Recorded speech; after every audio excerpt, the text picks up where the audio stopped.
అందరికీ welcome back to కృష్ణాతో కబుర్లు. ఇవాల్టి మన స్పెషల్ రెసిపీ అసలు సిసలైన కోస్తా ఆంధ్ర స్టైల్ చేపల పులుసు అండి. ఇది వంట రాని వాళ్ళు సైతం పర్ఫెక్ట్గా పెట్టగలిగే చేపల పులుసు.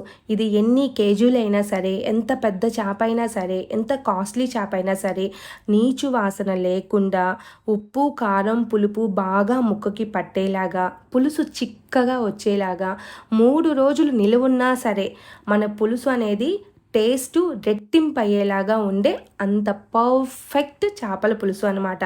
ఎక్కడ మిస్ కాకుండా లాస్ట్ వరకు చూడండి. నేను ఈరోజు కొలతలతో సహా టిప్స్తో సహా చెప్తాను. 1 బై 1 మీరు చూసి మీరు కూడా ట్రై చేసి మీకు ఎలా వచ్చిందో నాకు కామెంట్ చేయండి. అయితే ఇప్పటి వరకు మన ఛానల్ని సబ్స్క్రైబ్ చేసుకోకపోతే ప్లీజ్ సబ్స్క్రైబ్. ఇక ప్రొసీజర్లోకి వెళ్ళిపోదాం.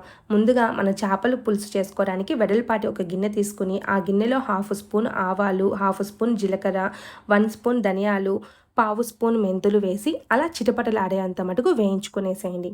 అలా వేగిన తర్వాత వాటన్నిటిని ఒక ప్లేట్లోకి తీసి పక్కన పెట్టేసేసేయండి. ఆలోపు మనము 2 పెద్ద సైజు ఉల్లిపాయలు, ఒక పెద్ద సైజు 3 టమోటాలు, 3 పచ్చిమిర్చి, కొంచెం కరివేపాకు, 100 గ్రాములు చింతపండు నానబెట్టండి.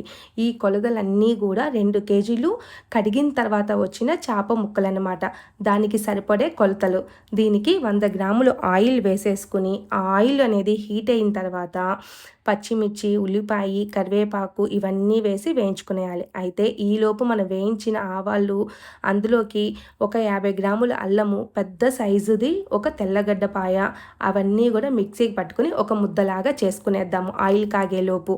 ఆ తర్వాత ఆయిల్ కాగిన తర్వాత అందులో పచ్చిమిర్చి, ఉల్లిపాయ, కరివేపాకు అలా 1 బై 1 వేసేసేసుకొని కొంచెం చెమ్మంతా వెళ్ళిపోయేలాగా వేయించేసేసేయండి. జస్ట్ చెమ్మ వెళ్ళిపోతే మనకి చాలు. అంతేగాని బ్రౌన్గా మన బిర్యానీకి చేసుకునే విధంగా చేయనక్కర్లేదనమాట. బాగా తడి మొత్తం వెళ్ళిపోతే చాలు. అందులోకే నేను ఒక 20 గ్రాములు ఉప్పు, ఒక 10 గ్రాములు పసుపు వేసి బాగా వేయించుతున్నాను. ఇలా ఉప్పు వేసి వేయించడం వలన ఆనియన్స్లో ఉండే చెమ్మ మొత్తం వెళ్ళిపోయి అలా ఆయిల్ సపరేట్ అయిపోతుందన్నమాట. ఈ స్టేజ్లో మన టమోటా ప్యూరీ ఏదైతే ఉందో దాన్ని వేసేసేయండి. అది వేసి అది కూడా బాగా వేయించేసేయండి. ఎంత బాగా వేయించాలి అంటే పచ్చి వాసన అంతా వెళ్ళిపోయింది అని మనకి ఎప్పుడు తెలుస్తుందంటే ఇలా ఆయిల్ సపరేట్ అయినప్పుడు మాత్రమే తెలుస్తుంది. ఇలా ఆయిల్ సపరేట్ అయిందంటే మనకి బాగా వేగిపోయినట్టు. ఈ స్టేజ్లో మనం ఏదైతే అల్లం వెల్లుల్లి ఆవాలు పేస్ట్ మొత్తం ఉందో అవంతా వేసేసి బాగా దాన్ని కూడా రోస్ట్ చేసేసేయండి. ఎప్పటి వరకు వేయించాలి దాన్ని? ఇది కూడా ఆయిల్ అంతా కూడా సపరేట్గా మనకి కనిపించే అంత బాగా వేయించేసేసేయండి. అలా వేయించేసామంటే ఎక్కడా కూడా మనకి పచ్చివాసన రాదు. అందులోనే ఒక 70 గ్రాములు కారప్పొడి వేసేసి దాన్ని కూడా బాగా వేయించండి. 100 గ్రాములు చింతపండు పులుసులోకి 70 గ్రాములు కారప్పొడి అయితే కరెక్ట్గా సరిపోతుందనమాట. ఎందుకు మనం పచ్చిమిర్చి కూడా వేసాం కాబట్టి. అలా కారప్పొడి కూడా వేసిన తర్వాత అది బాగా వేయించుకునేసి ఆ తర్వాత మన చింతపండు పులుసు ఏదైతే ఉందో ఆ చింతపండు పులుసు మొత్తం పోసేసి మనకి అడ్జస్టబుల్గా అంటే ఏంటి ఉప్పు కారము అన్నీ సరిపడా విధంగా మన కారం సరిపోయిందా లేదా, ఉప్పు సరిపోయిందా లేదా, ఉప్పు సరిపోకపోతే వేసుకునేసి పులుపుకు తగ్గినంత ఉప్పు వేసేసుకొని అది కొంచెం తుక్తుకాని ఉడికిన తర్వాత మనం ఏవైతే బాగా కడిగి పెట్టుకుని ఉన్నామో చేపల్ని ఆ చేపలన్నిటిని దాంట్లో వేయండి. ఇక్కడ ఈ చేప అయితే వంజరం చేప అని చెప్పి మాకు అమ్మారు. మాకు ఇది ఏం చేపో కూడా మాకు తెలీదు. కానీ మేము దీన్ని రకరకాల పేర్లతో అనుకుంటూ ఉన్నాం. కానీ వాళ్ళు అమ్మే వాళ్ళైతే వంజరం చేప అన్నారు.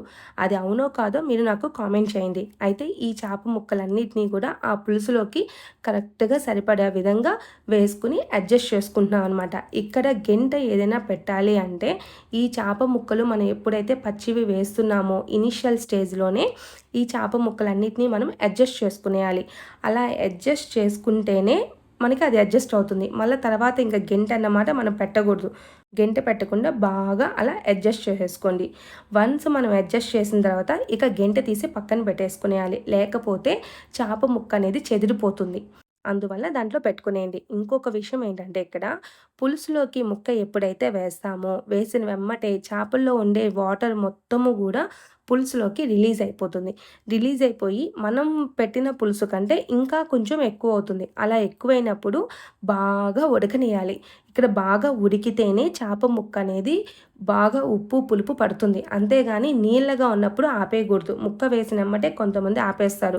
అలా ఆపేయకూడదు. ముక్క వేసిన తర్వాత కనీసం 15 నిమిషాలు సిమ్మర్‌లో పెట్టి ఉడికించండి. అలా ఉడికిస్తే చేపల పులుసుకి చేపల్లో ఉండే రుచి మొత్తం దిగిపోయి పులుసు అంత బావుంటుందనమాట. చాలా అంటే చాలా బాగొస్తుంది. ఆ తర్వాత పులుసు అనేది అదిగోండి ఈ స్టేజ్‌లో మనం ఆపేసేసుకున్నాము అంటే ఆపిన తర్వాత ఇంకొంచెం థిక్‌గా అయిపోతుందనమాట. ఇక ఇది బాగా ఉడికిపోయి ఆయిల్ కూడా పైన చూడండి ఎలా వచ్చేసిందో. అలా వచ్చిన తర్వాత ఒక 20 గ్రామ్స్ కొత్తిమీరని అలా సన్నగా చాప్ చేసుకొని పైన వేసి ఇంకొంచెం సేపు అలా తిప్పేసేసి స్టవ్ ఆఫ్ చేసేసేయండి. ఆఫ్ చేసేసిన తర్వాత 1 అవర్ తర్వాత కూర తినండి. ముక్క అంత బాగా వస్తుందనమాట. చూడండి ముక్క ఎక్కడా చెదిరిపోకుండా పర్ఫెక్ట్‌గా వస్తుంది. అంతేకాదండోయ్ ఈ ముక్కకి ఉప్పు, కారం, పులుపు చాలా బాగా పట్టుంటుందనమాట. ఎంత బాగుంటుందంటే ముక్కలు మాత్రమే తినేయాలి అనిపించే అంత సాఫ్ట్‌గా ముక్కుంటుంది. అట్లాగే ఉప్పు, కారాలు బాగా పడతాయన్నమాట. అదే మన కోస్తా ఆంధ్ర స్టైల్ అయితే. అంత బాగా వస్తుంది ముక్క. 20 నిమిషాలు మనం 15-20 మినిట్స్ వరకు మన సిమ్మర్‌లో బాగా ఉడికిస్తే ముక్కకి అంత బాగా పడుతుందనమాట. పులుసు కూడా చూడు ఎంత థిక్ కన్సిస్టెన్సీలో వచ్చిందో. ముక్క చూడండి అలా మన స్పూన్‌తో తీసుకుంటుంటే పర్ఫెక్ట్‌గా వచ్చేసేస్తుంది. అంత మెత్తగా నోట్లో పెట్టుకుంటే వెన్నలాగా కరిగిపోతుంది. అంతేకాదు ఈ చేపకి ఒకటే ముల్లుంది. చాలా బాగొచ్చింది. అయితే వీడియో నచ్చిందా? నచ్చితే లైక్ చేయండి. మీ ఫ్యామిలీ అండ్ ఫ్రెండ్స్‌కి షేర్